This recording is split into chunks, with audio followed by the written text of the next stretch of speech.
Hello students, welcome to my YouTube channel Sushma Rajgupta. हम लोग कर रहे हैं BCom second semester business law. Business law में आज हम शुरू करने जा रहे हैं द इंडस्ट्रियल डिस्प्यूट एक्ट 1947। चलिए शुरू करते हैं।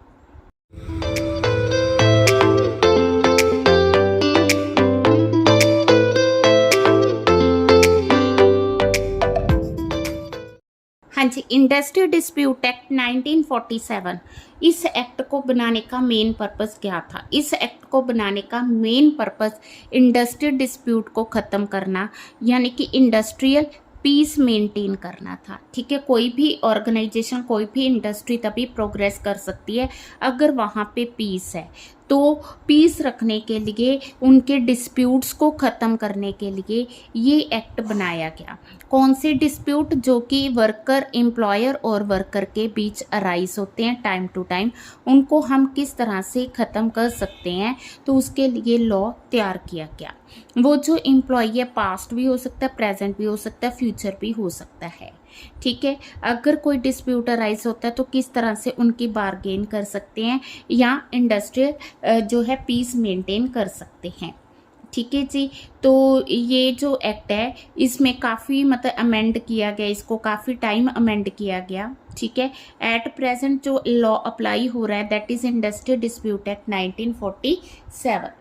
इस एक्ट को बनाने का जो मेन पर्पस था that was to govern the rules. ठीक है, किस लिए रूल्स बनाने हैं? ताकि डिस्प्यूट्स को ख़त्म किया जा सके। ठीक है, रूल्स किसके रिगार्डिंग हो सकते हैं? किसी एम्प्लॉय को टर्मिनेट करने के रिगार्डिंग हो सकते हैं, उनके वेजेस के रिगार्डिंग हो सकते हैं, उनकी लीव्स के रिगार्डिंग हो सकते हैं। ठीक है, तो वो रूल्स इसमें है बनाएंगे। इसके अलावा मेन फीचर्स के एक्ट की, ये जो इंडस्ट्रियल डिस्प्यूट एक्ट है ये पूरे इंडिया में एप्लीकेबल है, including the state of Jammu and Kashmir. ठीक है जी, जम्मू एंड कश्मीर में भी एप्लीकेबल है। ठीक है, तो ये जो एप्लीकेबल है ये इंडस्ट्रीज़ पे, क्योंकि इंडस्ट्रियल डिस्प्यूट एक्ट है ना, पहले हमने फैक्ट्री एक्ट किया, वो फैक्ट्री पे अप्लाई होता है, तो ये इंडस्ट्री पे और certain category of industrial workers पे अप्लाई होता है। ठीक है, तो इसमें एक मशीनरी प्रोवाइड की है। मशीनरी का मतलब कोई मशीन नहीं है, इसका मतलब अथॉरिटीज़, कमेटी प्रोवाइड की गई, अथॉरिटीज़ प्रोवाइड की गई हैं जो कि जो इंडस्ट्रियल डिस्प्यूट्स को ख़त्म करने में, सेटल करने में हेल्प करती हैं। ठीक है, तो इसमें कॉन्सिलेशन समझौता भी है और आर्बिट्रेशन। आर्बिट्रेटर आप लोगों ने सुना होगा, आर्बिट्रेटर जो है साझा कॉमन पर्सन होता है जो कि एम्प्लॉयर और एम्प्लॉय दोनों के बिहाफ पे इलेक्ट किया जाता है और दोनों के फेवर की बात करता है। ठीक है, वहाँ पे बाइसनेस नहीं होती है। ठीक है, तो एक्ट जो है गवर्नमेंट को बताता है। इसके अलावा एक्ट में पावर दी गई है कि गवर्नमेंट पावर्स भी दी गई हैं, लेबर कोर्ट है, इंडस्ट्रियल ट्रिब्यूनल है, नेशनल ट्रिब्यूनल है। अगर कोई डिस्प्यूट सॉल्व नहीं होता तो हम इनके पास भी जा सकते हैं। अब इन कोर्ट्स के द्वारा जो भी डिसीजन लिया जाएगा उसको अवार्ड बोला जाता है। डिसीजन जो ये लेते हैं ना उसको अवार्ड बोलते हैं। वो जो अवार्ड होगा that will B binding on both the parties, यानी कि एम्प्लॉयर और एम्प्लॉय दोनों पे वो एप्लीकेबल होगा। ठीक है, हमें पता है कि जो वर्कर्स हैं उनको स्ट्राइक करने का राइट है, जो एम्प्लॉयर है उनको लॉकआउट करने का राइट है। ठीक है, बट उसके लिए कुछ रेस्ट्रिक्शंस लगाई गई हैं, दोनों को वो रेस्ट्रिक्शंस फॉलो करनी होंगी। जैसे है ना, वर्कर कहते हैं हमने नहीं काम करना, हमारी ये डिमांड पूरी करो, तो वो काम करना बंद कर देते हैं। तो कई बार एम्प्लॉयर की कोई डिमांड होती है तो वो अगर वर्कर्स पूरी नहीं करते तो वो लॉकआउट करते हैं। लॉकआउट मतलब हमने काम नहीं करवाना, वो लॉकआउट, दरवाज़ा बंद कर देते हैं। तो लॉकआउट जो है on the behalf of employer किया जाता है और जो वर्कर्स करते हैं उसे स्ट्राइक कहते हैं। ठीक है, इस एक्ट में बताया गया कि अगर कोई ग्रीवियंसेस है तो उसको किस तरह से सॉल्व कर सकते हैं। ठीक है, इसके अलावा अगर कोई अनफेयर लेबर प्रैक्टिसेस होती हैं, एक होता है ना फेयर, फेयर मतलब जो सही है, अनफेयर मतलब जो सही नहीं है। तो अगर अनफेयर लेबर प्रैक्टिसेस हो रही हैं तो उनको किस तरह से हम ख़त्म कर सकते हैं वो इसमें बताया गया। इसके अलावा यहाँ पे हमें डेफिनेशंस दी हैं, तो जो डेफिनेशंस है 5 मार्क्स के क्वेश्चन में भी आ सकती हैं और 15 मार्क्स में 2 या 3 डेफिनेशंस आ सकती हैं। ठीक है, बट मैं जो करने जा रही हूँ वो है रिड्रेसल मशीनरी। हाँ जी, इंडस्ट्री डिस्प्यूट एक्ट में डिस्प्यूट को ख़त्म करने के लिए 3 तरह की अथॉरिटीज़ हैं। पहली आ गई वॉलंटरी सेटलमेंट एंड कंसिलिएशन, दूसरी आ गई एजुकेशन, तीसरी आ गई आर्बिट्रेशन। ठीक है, तो इन अथॉरिटीज़ के अंडर पहली आ गई जो under the act works committee, conciliation officer, board of conciliation, court of inquiry. ठीक है, इसके अंडर आ गई labour court, tribunal, national tribunal, grievance settlement authority, then आ गई आर्बिट्रेशन। तो 9 जो है हमें प्रोवाइड की गई हैं अथॉरिटीज़। ठीक है, इनको फिर आगे कैटेगराइज किया गया under the act, education and arbitration. ठीक है, तो सबसे पहले हम कर रहे हैं अंडर द एक्ट, जिसमें आ गई वर्क्स कमेटी। वर्क्स कमेटी जो है ये किसी भी ऑर्गेनाइजेशन में, इंडस्ट्रीज़ में जो भी डिस्प्यूट अराइज होता है उसको पीसफुली सेटल करने के लिए बनाई गई है, और ये इंडिया में फर्स्ट टाइम आई थी 1947 में। ठीक है, तो under section 3 of the act, ठीक है, एप्रोप्रिएट गवर्नमेंट जो है वो वर्क्स कमेटी बनाएगी। किसी भी इंडस्ट्री में वर्क्स कमेटी के लिए 2 कंडीशन है, एक तो वो इंडस्ट्रियल इस्टेब्लिशमेंट होना चाहिए, दूसरा वहाँ पे 100 से ज़्यादा वर्कर काम करते होने चाहिए। ठीक है, पिछले 12 महीने में 100 से ज़्यादा वर्कर्स होने चाहिए। अब वर्क्स कमेटी बनती कहाँ से है? इसमें एक तरफ एम्प्लॉयर का रिप्रेजेंटेटिव होता है और दूसरी तरफ एम्प्लॉयज़ का, वर्कर्स का जो है रिप्रेजेंटेटिव होता है। इन दोनों के रिप्रेजेंटेटिव से वर्क्स कमेटी बनती है। अब जो एम्प्लॉयज़ का रिप्रेजेंटेटिव चूज़ करना है वो यूनियन चूज़ करेगी। ऑब्वियस है, अगर यूनियन बनी हुई है तो वो अपना रिप्रेजेंटेटिव चूज़ करेगी। वर्क्स कमेटी किस लिए बनाई गई है? ये एम्प्लॉयर और एम्प्लॉय में गुड रिलेशन प्रिजर्व करने के लिए, ताकि उनमें अच्छा रिलेशन रहे। ये टाइम टू टाइम आपस में मीटिंग करेगी और डिस्कस करेगी जो भी एम्प्लॉयर और एम्प्लॉय के फ़ायदे की बातें हैं। ठीक है जी, जिसमें वेलफेयर आ गया, ट्रेनिंग आ गई, वेजेस आ गए, आवर्स ऑफ वर्क आ गया, बोनस, हॉलीडे, ये सब वो डिसाइड करेगी। हाँ जी, सेकंड आ गया कॉन्सिलेशन ऑफिसर। कॉन्सिलेशन ऑफिसर जो है उसको भी इंडस्ट्री डिस्प्यूट एक्ट के अंडर अपॉइंट किया जाता है। ये भी इंडस्ट्री डिस्प्यूट को मेडिएट करने के लिए, यानी कि उसमें मिडोकर का काम करने के लिए, समझौता करने के लिए अपॉइंट किया जाता है। एप्रोप्रिएट गवर्नमेंट जो है कॉन्सिलेशन ऑफिसर को अपॉइंट करती है। ठीक है, वो जितना उसको ठीक लगता है according to the requirement of the industries है, एंड ठीक है वो क्या करेगी, अपना कॉन्सिलेशन ऑफिसर्स अपॉइंट करेगी। कॉन्सिलेशन ऑफिसर एक पर्टिकुलर एरिया के लिए, पर्टिकुलर इंडस्ट्री के लिए भी हो सकता है।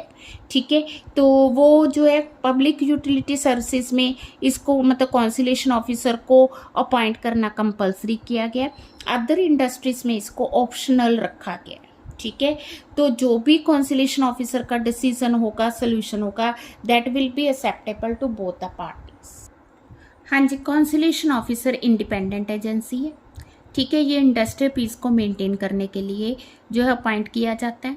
इसका मेन पर्पस एक कैंप से दूसरे कैंप में जाना, यानी कि जैसे हमने पहले किया ना, ये एक पर्टिकुलर एरिया के लिए अपॉइंट किया जाता है। उसमें अगर एक से ज़्यादा इंडस्ट्रीज़ है तो वो सारी इंडस्ट्रीज़ में क्या करता है कि उन इंडस्ट्रीज़ में मतलब पीस मेंटेन करने की कोशिश करता है। वो देखता है कि कहाँ पर डिस्प्यूट अराइज हुआ और किस तरह से इसको ख़त्म किया जा सकता है। इसका अपना प्रोसीजर होता है, जैसे इसको ठीक लगता है कॉन्सिलेशन ऑफिसर को वो अपना डिसीजन लेता है। बट इसका जो डिसीजन होगा वो विदाउट यूरिडिक्शन होगा। कहने का मतलब ये है कि वो फाइनल डिसीजन नहीं होगा। अगर किसी को नहीं ठीक लगता तो वो कोर्ट में जा सकता है। ठीक है जी, हाँ जी, अगर हम बात करें कि उसकी ड्यूटीज़ क्या बनती हैं, तो पहली ड्यूटी है कि वो कंसिलेशन प्रोसीडिंग करेगा। अगर कोई भी डिस्प्यूट अराइज होता है और उसको कंसल्ट किया जाता है, देन वो अपनी प्रोसीडिंग शुरू करेगा। ठीक है, वो उस डिस्प्यूट को इन्वेस्टिगेट करेगा। उसके लिए मतलब बहुत ज़्यादा टाइम की ज़रूरत नहीं है, इमीडिएट वो उस डिस्प्यूट को इन्वेस्टिगेट करना शुरू कर देगा। अगर वो कंसिलेशन ऑफिसर जो है सेटलमेंट कर देता है दोनों के बीच में, तो वो एप्रोप्रिएट गवर्नमेंट को एक रिपोर्ट लिख के देगा। ठीक है, जिसमें मतलब कि दोनों पार्टीज़ के द्वारा वो साइंड होनी चाहिए। बाय चांस उसका जो वो डिसीज़न नहीं ले पाया या सेटलमेंट करने में फेल हो गया, देन उसने एक रिपोर्ट देनी है। किसको देनी है? एप्रोप्रिएट गवर्नमेंट को। ठीक है, जिसमें उसने लिखना है क्या फैक्ट है, क्या सर्कमस्टांसिस है, क्यों नहीं वो अपनी ओपिनियन दे पाया। ठीक है। तो उसके अलावा उसको मतलब कि ये नहीं है कि वो नई डिसीजन ले पाया तो वो रुक जाएगा, then he can do further efforts भी किस तरह से सेटलमेंट की जा सकती है। अगर वो कोई भी सेटलमेंट करता तो विद इन 14 डेज वो अपनी जो प्रोसीडिंग्स है वो एप्रोप्रिएट गवर्नमेंट के पास सबमिट करवाएगा। ठीक है जी। तो ये था सिर्फ कॉन्सिलेशन ऑफिसर का। अगर 5 मार्क्स का क्वेश्चन आता है आप सारा लिखोगे, अगर 15 मार्क्स में मशीनरी आती है तो आप इसको थोड़ा सा ब्रीफ में लिख सकते हो। देन आ गया board of conciliation. Board of conciliation जैसा कि इसके नाम से ही पता चलता है कि इसमें एक बोर्ड है, मीन्स नंबर ऑफ मेंबर्स ज़्यादा है। जैसे हमने कॉन्सिलेशन ऑफिसर किया वो एक ही है, तो ये जो बोर्ड है इसमें एक चेयरमैन होगा, 2 या 4 मेंबर्स होंगे। 2 या 4 क्यों कहा गया? क्योंकि इक्वल नंबर ऑफ मेंबर्स होंगे दोनों पार्टीज के। या तो एक पार्टी एम्प्लॉयर का 1 पर्सन, एम्प्लॉय का 1 पर्सन, या एम्प्लॉयर के 2 पर्सन, एम्प्लॉय के 2 पर्सन, या टोटल 2 होंगे या टोटल 4 होंगे। समझ के तो इक्वल नंबर ऑफ मेंबर्स होंगे जिनको रिकमेंड किया जाएगा। ठीक है। तो जब भी प्रोसीडिंग होगी ज़रूरी नहीं कि सारे के सारे मेंबर्स प्रेजेंट हो, कॉरम होना ज़रूरी है। कॉरम मतलब 2 जने होने ज़रूरी है। 2 का मतलब इक्वल दोनों साइड से होने चाहिए, एक चेयरमैन होना चाहिए। ठीक है। If a board is appointed as and when the dispute arise, जैसे कॉन्सिलेशन ऑफिसर तो ऑलरेडी अपॉइंटेड होता है ना, ये तब अराइज होगा जब मतलब कि कोई भी डिस्प्यूट अराइज होता है। तो आप लोगों ने देखा होगा न्यूज़ में, अगर कोई प्रॉब्लम अराइज होती है नेशनल लेवल पे तो उसी टाइम पे कमेटी जो है कॉन्स्टिट्यूट की जाती है। ठीक है। वो कमेटी इन्वेस्टिगेट करती है कि ये प्रॉब्लम आई तो कहाँ से आई, क्यों आई। उसी तरह से अगर इंडस्ट्री में डिस्प्यूट अराइज होता है तो उसके बाद बोर्ड ऑफ कंसिलेशन अपॉइंट किया जाता है। हाँ जी। अब जब एप्रोप्रिएट गवर्नमेंट को लगता है कि ये जो इंडस्ट्री डिस्प्यूट हो रहा है, एग्जिस्ट कर रहा है, इसको मतलब कि कौन सॉल्व कर सकता है, बोर्ड ऑफ कॉन्सिलेशन सॉल्व कर सकता है, तो वो बोर्ड ऑफ कॉन्सिलेशन को रेफर करेगी। ठीक है। जब कोई industry dispute board of conciliation को रेफर किया जाता है तो अगर वहाँ पे ऑलरेडी स्ट्राइक या लॉकआउट चल रहा है तो एप्रोप्रिएट गवर्नमेंट उस स्ट्राइक और लॉकआउट को क्या कर देगी, बंद कर देगी। ठीक है जी। हाँ जी। नेक्स्ट है कि ड्यूटीज़ के हैं बोर्ड ऑफ कंसिलेशन की। बोर्ड ऑफ कंसिलेशन उसी तरह से मतलब बिना किसी डिले के उसकी इन्वेस्टिगेशन करेगा। हाँ जी। सेम पॉइंट, सेटलमेंट जो है, जो भी सेटलमेंट होगी अगर तो मतलब उनका सल्यूशन हो गया, सेटलमेंट हो गई, देन क्या होगा कि वो एप्रोप्रिएट गवर्नमेंट को रिपोर्ट देगा जिसमें मेमोरेंडम ऑफ सेटलमेंट साइंड होगा दोनों पार्टीज के द्वारा। अगर बाई चांस सेटलमेंट नहीं हो पाई इवन देन वो एप्रोप्रिएट गवर्नमेंट को एक रिपोर्ट देगा जिसमें बताएगा कि मैंने क्या स्टेप्स लिए, क्या मेरे को फैक्ट और क्या फिगर्स हैं। ठीक है। अपनी जो भी रिपोर्ट है उसको विद इन 2 मंथ, ठीक है, जब भी डिस्प्यूट अराइज हुआ है उसके 2 महीने के अंदर अंदर अपनी रिपोर्ट देनी होगी, चाहे वो सक्सेस की है चाहे वो फेलवर की है। हाँ जी। नेक्स्ट है कोर्ट्स ऑफ इंक्वायरी। तो एप्रोप्रिएट गवर्नमेंट ही कोर्ट ऑफ इंक्वायरी को कॉन्स्टिट्यूट करती है। ठीक है। ये भी इंडस्ट्री डिस्प्यूट के केस में ही करती है।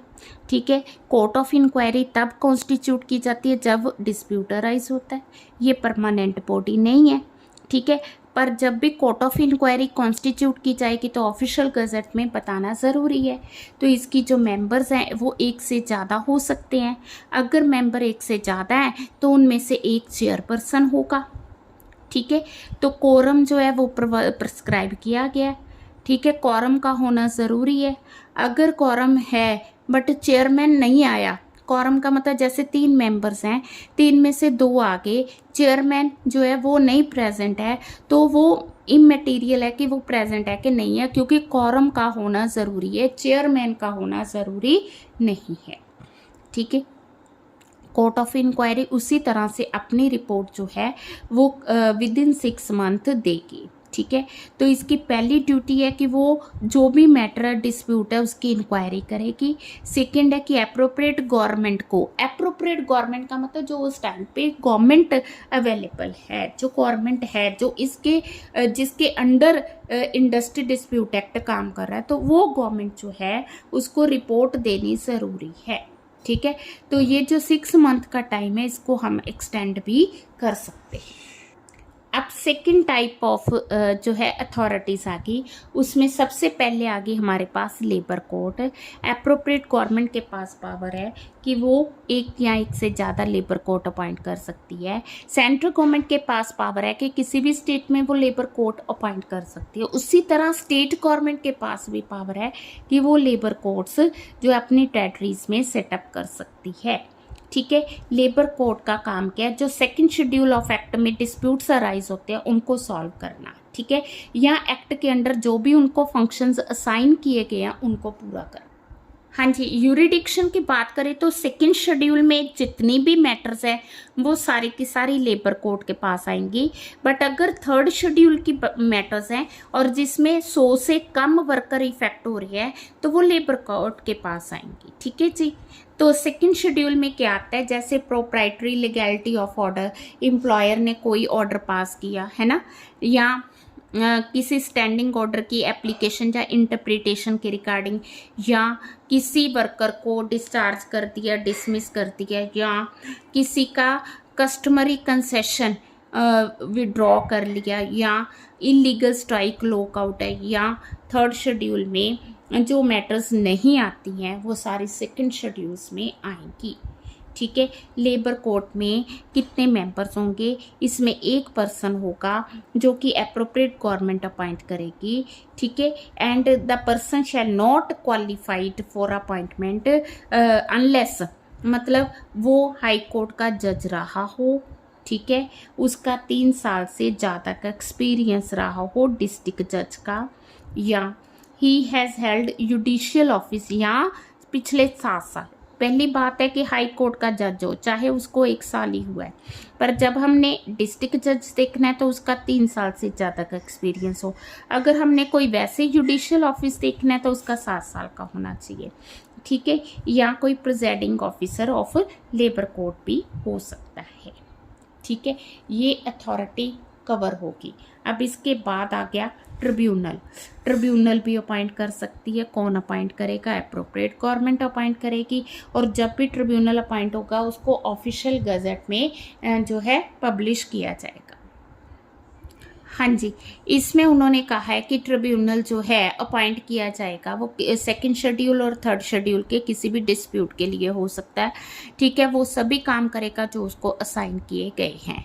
ठीक है, इसके अलावा अगर लेबर कोर्ट ने कोई सेकंड शेड्यूल का डिसीजन है नहीं पूरा कर पाई तो वो कौन करेगा? ट्रिब्यूनल उसको पूरा करेगा। ठीक है जी, तो साइड बाय साइड कंकरेंट का मतलब होता है दोनों की ड्यूटी भी हो सकती है, लेबर कोर्ट और इंडस्ट्रियल ट्रिब्यूनल की। ठीक है जी, क्लियर है। अब जो थर्ड शेड्यूल में कौन कौन से डिस्प्यूट अराइज होते हैं, तो इसमें वेजेस के रिगार्डिंग हो गए, कंपनसेटरी अलाउंसेस के रिगार्डिंग हो गए, कितने आवर्स ऑफ वर्क है, रेस्ट इंटरवल कितना, लीव विद वेजेस क्या है, बोनस क्या है, शिफ्टिंग का क्या है, क्लासिफिकेशन ऑफ ग्रेड्स क्या है, रूल्स ऑफ डिसिप्लिन क्या है। तो ये सारे डिस्प्यूट्स जो है थर्ड शेड्यूल्स में आते हैं। ठीक है, तो इंडस्ट्रियल ट्रिब्यूनल में एक पर्सन जो है उसको जो है अप्रोप्रिएट गवर्नमेंट अपॉइंट करेगी, वो प्रिजाइडिंग ऑफिसर होगा। उसकी क्वालिफिकेशन वही है कि वो हाई कोर्ट का जज हो या डिस्ट्रिक्ट कोर्ट का 3 साल से ज़्यादा जज। अगर अप्रोप्रिएट गवर्नमेंट को ठीक लगे तो वो ट्रिब्यूनल को एडवाइस देने के लिए 2 असेसर भी अपॉइंट कर सकती है। अब इसके बाद आ गया नेशनल ट्रिब्यूनल। ठीक है, तो नेशनल ट्रिब्यूनल भी अपॉइंट किया जा सकता है। कौन करेगा? सेंट्रल गवर्नमेंट अपॉइंट करेगी। ठीक है जी, और जब भी नेशनल ट्रिब्यूनल अपॉइंट होगा ऑफिशियल गजट में उसका नेम मेंशन होगा। ठीक है, तो ये इंडस्ट्रियल डिस्प्यूट को ख़त्म करने के लिए, उन इंडस्ट्रियल डिस्प्यूट को जो कि नेशनल इम्पॉर्टेंस है, ठीक है, जो नेशनल लेवल पे अराइज हो रही है। ठीक है, अगर वो किसी एक स्टेट का या एक डिस्ट्रिक्ट है तो वहाँ पे नेशनल ट्रिब्यूनल काम नहीं करेगा। ठीक है, तो इसका एक प्रिजाइडिंग ऑफिसर होगा। वो जो प्रिजाइडिंग ऑफिसर है वो हाई कोर्ट का जज होना चाहिए। ठीक है, यहाँ भी 2 पर्सन जो है असेसर अपॉइंट किए जा सकते हैं।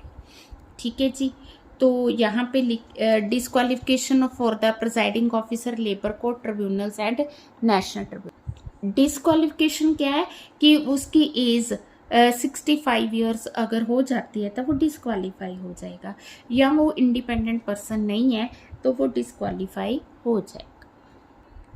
हाँ जी, नेक्स्ट है ग्रीवियंस सेटलमेंट अथॉरिटी। ठीक है, तो अभी जो है इंडस्ट्रियल डिस्प्यूट एक्ट 1982 में एक नया चैप्टर ऐड किया गया जिसमें ग्रीवियंस सेटलमेंट अथॉरिटी सेटअप करने के लिए कहा गया है। वो इंडस्ट्री जहाँ पे 50 और मोर वर्कर्स काम करते हैं तो वहाँ पे ग्रीवियंस सेटलमेंट अथॉरिटी का होना ज़रूरी है, जिसमें उसी तरह से दोनों पार्टीज़ के मेंबर्स होंगे। ठीक है, तो ये ज़रूरत इसलिए पड़ी ताकि जो डिस्प्यूट है अगर छोटे लेवल पे ही हो जाए, means with in industry solve हो जाए, तो उसको आगे किसी और अथॉरिटी के पास जाने की ज़रूरत नहीं है।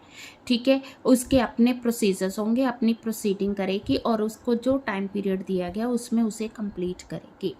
ठीक है, तो अथॉरिटी के मेन ऑब्जेक्टिव क्या था कि एक तरह का एक्सपेरिमेंट करना, ये देखना कि विद इन इंडस्ट्री क्या डिस्प्यूट को हम सॉल्व कर सकते हैं या नहीं।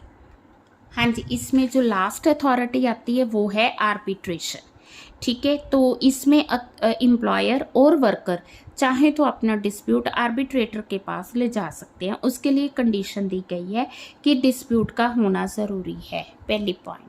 दूसरा, वो जो आर्बिट्रेशन है वो म्यूचुअल एग्रीमेंट, रिटन एग्रीमेंट के द्वारा ही हो सकती है।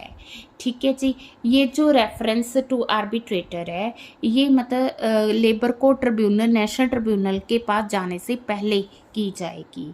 ठीक है, तो जो भी मतलब इन दोनों के बीच में एग्रीमेंट हुआ है, रिटन एग्रीमेंट हुआ, उसमें आर्बिट्रेटर का नाम मेंशन करना ज़रूरी है। जब आर्बिट्रेटर अपॉइंट किया जाता है, जब वो डिसीज़न लेते हैं, अगर मान लो कि 2 पर्सन किसी फेवर में, 2 अनफेवर में नहीं है, अब यहाँ पे डिसीज़न लेना मुश्किल है, तो वहाँ पे क्या होगा, एक और पर्सन अपॉइंट किया जाएगा जिसे हम अंपायर कहेंगे। अगर दोनों साइड का इक्वल डिसीज़न आ रहा है तो जो अंपायर का डिसीज़न होगा वो फाइनल डिसीज़न होगा। जो भी आर्बिट्रेशन का एग्रीमेंट होगा उसकी एक कॉपी एप्रोप्रिएट गवर्नमेंट को जमा करवानी ज़रूरी है। एप्रोप्रिएट गवर्नमेंट उसे ऑफिशियल गज़ट में जो है पब्लिश करवाएगी within 1 month of the date of the receipt. अगर गवर्नमेंट सेटिस्फाई है कि जो डिसीज़न लिया गया वो सही है तो फिर वो डिसीज़न लिया जाएगा।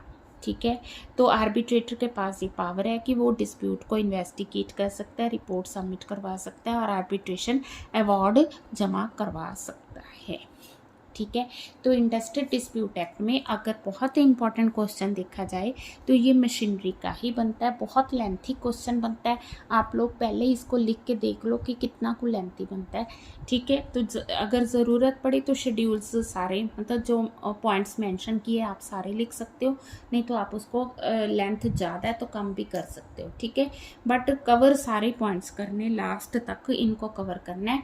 अगर ज़्यादा लेंथी है तो ब्रीफ कर लो, नहीं लेंथी तो फिर सारा लिख लो। ठीक है जी, वीडियो अच्छी लगी वीडियो को लाइक करें, चैनल को अभी तक नहीं सब्सक्राइब किया तो ज़रूर सब्सक्राइब करें और ज़्यादा से ज़्यादा शेयर।